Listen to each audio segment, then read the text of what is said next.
Picture this. I roll into my driveway after a brutal 14-hour Tuesday, the kind where every project at work decides to implode with problems nobody saw coming. All I'm CRAVYing is a cold beer and the sweet relief of my couch. But instead, my wife, Emily, is standing on the porch, arms crossed, her face like she's just bitten into a rotten apple. Behind her, our teenage son, Ethan, is practically shaking with rage, his fists clenched. And the driveway? It's empty. My cherry red Ferrari 488, Emily's pristine white BMW X5 that she treats like a fourth child, and Ethan's beloved Dodge Ram, which he scrimped and saved for 2 summers to buy, are gone. Vanished, like they were snatched by some car thief-vying ghost. They towed them, Emily finally says, her voice sharp enough to cut glass. All of them. Patricia Conway had them towed.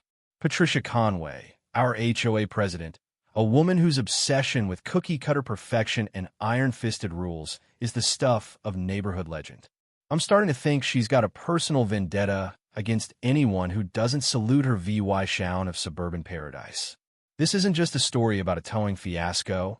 It's a wild ride of arrogance, jaw-dropping audacity, and the kind of poetic justice that makes you want to cheer. Buckle up because it gets insane. Let me set the stage. I'm a logistics engineer, good at untangling complex systems, and Emily's a landscape designer. We've worked hard, built solid careers, and yeah, we've got a few side hustles, including Get Thieves, a towing company I co-own with my college buddy Mike. The Ferrari? A dream I chased for years, usually tucked away in the garage. Emily's BMW is her daily driver, spotless, and Ethan's Ram is his pride, parked perfectly, not a speck of dirt on our driveway. We live in Pine Grove Estates, a nice place that, under Patricia's rule, feels more like a prison for anyone who dares to have a personality. Patricia cruises around in a gleaming silver Mercedes SUV, clipboard in hand, her blonde bob so perfect it could star in a shampoo ad. Her face? Always pinched, like she's perpetually disappointed in humanity. We'd had run-ins with her before petty stuff, like a snippy note about our mailbox being too rustic or a snide remark at the community picnic about Ethan's music being disruptive. But towing all 3 of our cars? That was war. Emily tells me Patricia showed up that afternoon with a tow truck from Apex Towing while VYing a stack of violation notices. My Ferrari's rear tire was supposedly an inch onto the grass. Total nonsense. Emily's BMW was allegedly blocking an emergency access path that doesn't exist on any map I've ever seen, and I've seen plenty. Ethan's Ram, slapped with a brand new rule about oversized vehicles being VY-sible for over 6 hours, a rule Patricia clearly made up on the spot. Ethan tried reasoning with her, pointing out survey markers pro-VYing the Ferrari was on our land. But Patricia just gave a cold, snake-like smile and told the driver to hook him up. Then she handed Emily a fine schedule straight out of Mob MOVYE.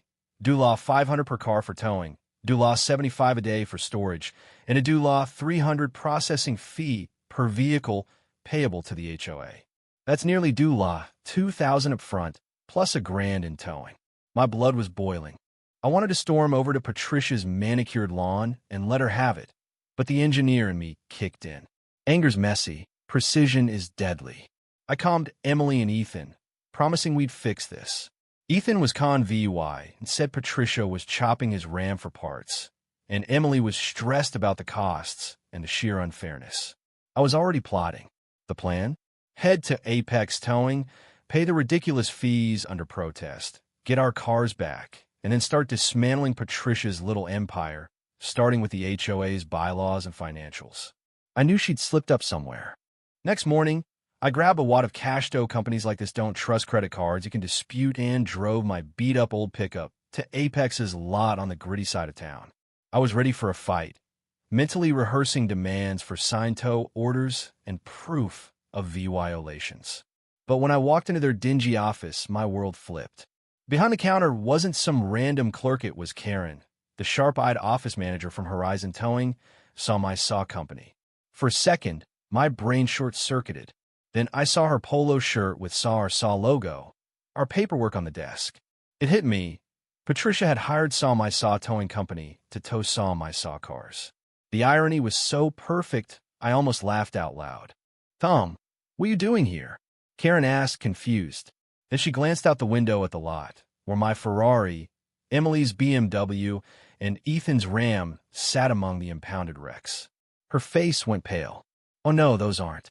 Are they? I grinned, the kind of grin you get when the universe hands you a gift. Karen, pull up the Pine Grove Estates account. And yesterday's Sayre VYC records. She clicked away, then whispered. The order came from Patricia Conway. AAA priority tow, emergency surcharge. I leaned on the counter, giddy. The HOA was paying my company premium rates for these tows. Rates Mike set high for problem clients like HOAs. And Patricia was billing me for fines, not knowing I'd profit from every tow. A plan formed, to VY us, and beautiful. I wrote a check to the HOA for the Ferraris due La 800 in fines, had Karen copy it for records, then paid Horizon's due La 500 tow fee straight into my own business. I drove the Ferrari to Patricia's house. Her lawn so green, it looked fake, her Mercedes sparkling. When she opened the door and saw the Ferrari parked legally down the street, her eyes bugged out. Mr. Larson, she started, all fake sweetness. Here to settle your violations? I match your tone. Yup, here's due lot 800 for the Ferrari's fines. I'll need that release form for Apex towing. She wasn't expecting me to play nice. She grabbed the check, scanned it like it might explode, and scribbled a release. I thanked her with just enough sarcasm to sting, then drove back to my lot, where Karen was grinning like we were pulling off a heist. We repeated the dance for Emily's BMW and Ethan's Ram. Each time, I paid Patricia's fines, got her release, and paid my company's tow fees. By noon, our driveway was full again. Emily was still mad, but starting to see the humor. Ethan was just thrilled to have his truck. Me? I was conducting a masterpiece of bureaucratic chaos. Patricia was unknowingly funneling HOA money to my company, while I cycled a chunk back as fines to keep her clueless. Mike called, laughing so hard he could barely talk. Tom, you genius. Are we towing your cars forever or what? I told him to make the HOA's invoices detailed and sent by certified mail. We needed a paper trail. Patricia didn't stop. 2 days later, a new notice claimed my Ferrari's paint was 2VY Brandt, a driver distraction. Emily and I laughed till we cried. I called Karen. Code red, VY Brandt paint. Another tow, another due law 500 to my company. Another due law 300 fine to Patricia. Her face was a mix of rage and confusion each time I handed over a check. She cited Emily's BMW for low tire pressure, it wasn't, and Ethan's Ram for aggressive tire tread. I framed the one about the Ram, emitting intimidating VY Bess. Every tow followed the same script. Karen's team hauled my car, I paid Patricia, got her release, and paid myself. My company's HOA account was racking up thousands. I started attending HOA meetings, playing the concerned resident. When the treasurer, a sweaty guy named Harold, mumbled about vehicle recovery costs, I'd ask innocently, is this a recurring issue? Maybe we need clearer rules. Patricia's glare could have melted steel, but murmurs grew. Residents were noticing the budget holes. My binder of EVY densa photos of legal parking, Patricia's bogus notices, my checks, her releases, and my company's invoices kept growing. Every interaction with her was recorded, my cameras capturing every angle of our property. The breaking point was the quarterly budget meeting. The room was packed, buzzing with rumors about the HOA's finances. Harold, looking like he was facing a firing squad, revealed a massive vehicle management line item tens of thousands. A resident called out, "Is one guy bankrupting us with parking tickets?" Patricia snapped, "Mr. Larson disregards our rules." I stood calm as ice. "Patricia, I paid every fine immediately, didn't I? And each tow was authorized by you to Horizon Towing, right?" I held up an invoice with her signature. Funny thing I saw co-own Horizon Towing. The room went silent. Every tow you ordered sent HOA money to my saw company. You've been funding your grudge with everyone's dues. The crowd erupted. Patricia's face was pure horror. She stammered about conflict of interest, but I shut her down, laying out my binder. photos, violations, checks, invoices. Residents demanded her resignation, an audit, everything. Patricia was done until that night. At 2:17 a.m., my alarms blared. My phone pinged. Thermal event, driveway. I smelled gasoline before I reached the window. Outside, our cars were ablaze for a BMW, Ram, all engulfed. Emily gasped. Ethan froze. I grabbed a useless fire extinguisher, but my cameras had already caught it. Patricia, her blonde bob unmistakable, dousing our cars and lighting them up. Firefighters and police swarmed in. The cars were charred wrecks. I showed Detective Harris the footage. Patricia, clear as day, committing arson. She was arrested by dawn, confessing in a delusional rant about erasing Evy Denke. My lawyer, Rachel, was Lee VYD. Patricia had filed a lawsuit against me that morning for unpaid fines and harassment. Rachel got it tossed in days, then countersued for malicious prosecution, defamation, and distress. Patricia's trial was quick, 5 years for arson and fraud.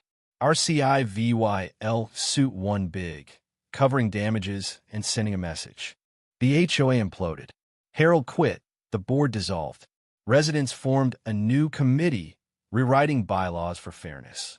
I settled my company's HOA debt at a discount, donating the profits to a local park. Emily got a new BMW, Ethan a slick truck, and I bought a classic Mustang, less flashy but soulful. Pine Grove felt alive again, neighbors talking, laughing, free of Patricia's shadow. She became a cautionary tale. Her Mercedes sold to pay legal fees. Her reign burned to ash by her own hand. What's the wildest HOA nightmare you've faced? Would you have played Patricia's game like I did, or gone straight for her throat? Should HOAs even have this much power?